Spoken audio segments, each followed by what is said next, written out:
floating axle.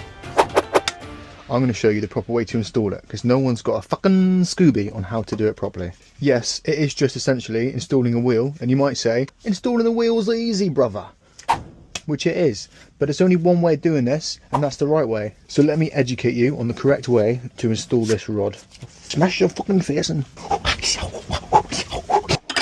So the reason they call it a floating axle is because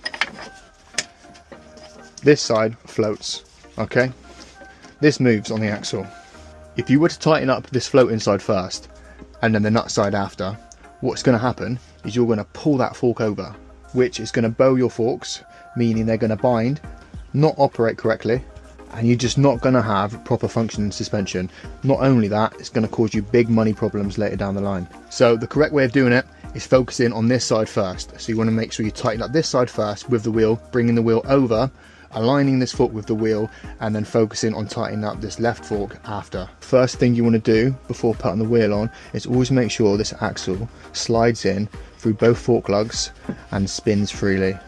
If this doesn't, it means one fork is higher than the other and you need to adjust your fork heights to get that spinning smoothly. Once you're happy with that, you can then get the wheel on. Always add a little bit of grease.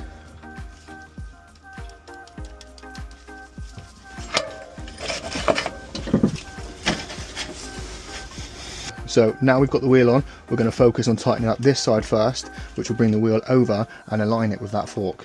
So we're going to leave the floating side alone and align that one at the end. When trying to tighten this nut, you might come across this problem. As I'm trying to tighten this nut, the axle is just spinning.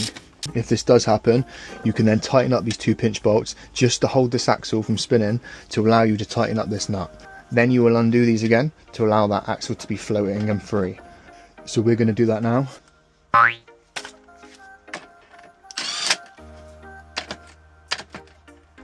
Come on! Now we can tighten up this nut without the axle spinning.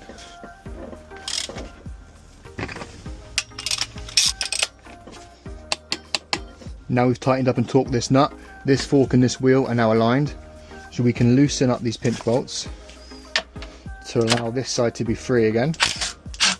We want that nice free and moving. It's good. Now we'll move over to tightening and torquing up these pinch bolts to lock all of that in place.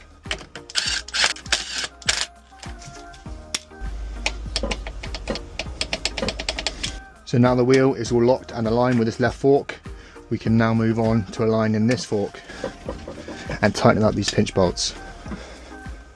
There's now two ways you can align this fork. You can either take it off the stand, pump the suspension a few times, and that will align your fork, or you can just spin the wheel,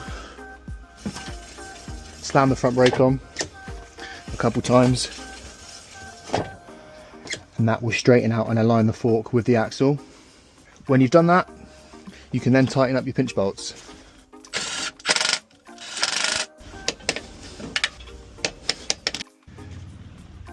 So there you go, the wheel and the forks are completely lined up and straight, and now the suspension is going to be working how it should be, no binding, and she's ready for ripping. Bosh.